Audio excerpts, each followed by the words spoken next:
Olá a todos e a quem interessar possa. Como você já viu no princípio do vídeo, vamos tratar hoje sobre a singularidade da Bíblia. Talvez você pergunte, mas o que há de dentro da singularidade da Bíblia frente a outros livros religiosos?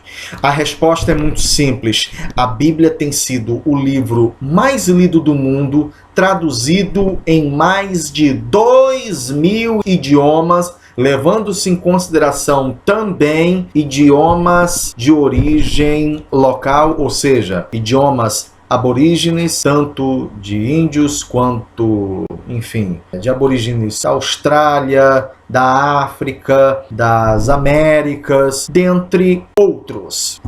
Também não podemos nos esquecer que a Bíblia ela foi escrita ao longo de mais de 1.500 anos por 40 autores diferentes, alguns identificados, outros não identificados, e por isso mesmo, levando-se em consideração este tipo de patamar poderoso, a Bíblia, como já disse na introdução, é o livro que tem produzido verdadeiramente mais leitores até o dia de hoje. E pasmem, verdadeiramente pasmem, porque o maior fabricante de Bíblias existente é justamente na China. A China, obviamente, não quer a Bíblia dentro do seu território, mas para vendê-la como um objeto religioso, e como ele tem domínio, está caído em domínio público, a China verdadeiramente, incluindo até traduções como João Ferreira de Almeida, têm sido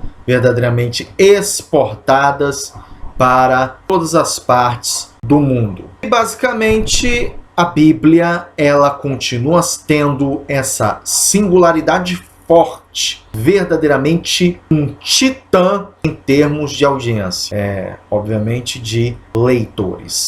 Devemos levar em consideração outra singularidade da Bíblia, que é a sua coesão. Vamos juntar 10 pessoas de uma mesma especialidade. Elas provavelmente têm diferenças de opinião acerca de um único ponto. O problema é que a Bíblia, verdadeiramente, ela fala mais de um ponto. Ela fala de vários pontos no qual, simplesmente e facilmente, ela poderia se contradizer, mas isso não acontece. Sobre as contradições que dizem que a Bíblia tem, eu vou tratar isso em um outro vídeo, mas eu quero que vocês prestem atenção numa coisa. Com tantos escritores, a Bíblia Sagrada não tem verdadeiramente contradições. E basicamente são autores que nem todos verdadeiramente foram contemporâneos uns dos outros. Há vários escritores que jamais sequer se conheceram aqui no planeta Terra. Podemos dizer, obviamente, dando apenas um exemplo dentre outros, Moisés e Paulo jamais se encontraram, né? Um tendo vivido basicamente aí há mais de 3.000 anos antes de Cristo, e o outro já, obviamente, já no primeiro século depois de Cristo. Obviamente, temos, além disso, verdadeiramente o fato de que eles, já tinha dito, escreveram sobre várias e várias coisas, vários assuntos, qual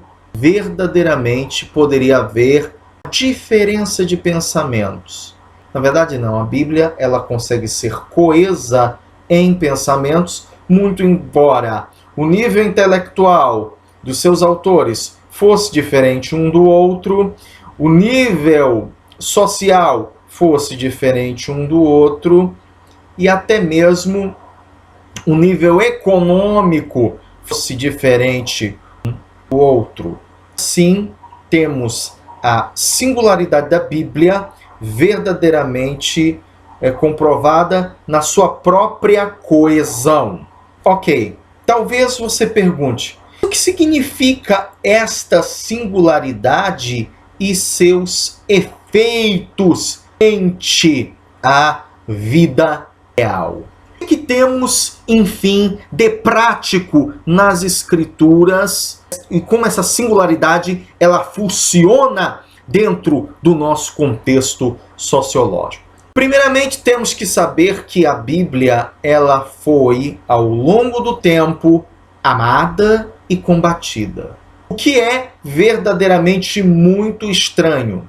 A Bíblia verdadeiramente foi apenas um mero compêndio de homens, como já dizem alguns filósofos dessa pós-modernidade. A Bíblia mistura mitos e lendas. Ela foi tão amada e por que ela foi tão combatida? Por que causou polêmicas e por que causou amor? Coisa que verdadeiramente nenhum outro livro jamais conseguiu verdadeiramente fazer. Temos basicamente algo que pode verdadeiramente fazer com que haja uma resposta acerca disso. Vamos analisar o caso de uma discussão por carta de um determinado ateu com um determinado cristão. O ateu, obviamente, utilizando-se dos argumentos de Marx, de Nietzsche, Jean-Paul Sartre, ou Sartre, como alguns chamam, que foi, obviamente, esse último foi, obviamente, o pai do existencialismo, tentava provar ao jovem cristão que ele estava perdendo o tempo, que a Bíblia, obviamente, não é a palavra de Deus, é apenas um compêndio de mitos e de lendas. O jovem cristão, ele respondeu claramente o seguinte: se você tiver verdadeiramente algo mais emocionante que o Sermão da Montanha, mais consolador do que os Salmos e muito mais profícuo, ético e moral do que a parábola do filho pródigo, por favor, me envie. Este jovem cristão estava com a fé cega na Escritura e não queria ver a verdade do ceticismo? Não. O que, na verdade, o jovem cristão invocou aqui é a doce necessidade de termos consolo e como a Bíblia traz o consolo. Curiosamente, quando vamos pensar a frio sobre o assunto, se verdadeiramente somos apenas seres biofísico-químicos e a vida é um capricho e um acaso, por que temos tais sentimentos religiosos? Seriam coisas que verdadeiramente não deveriam existir. Por que fazer um cético vem pelas ideias e não através de uma fórmula no qual pega, se toma, muda-se e fazem com que a pessoa de um crente passe a ser um cético? E a última pergunta que não quer calar: por que nos incomodamos com a morte?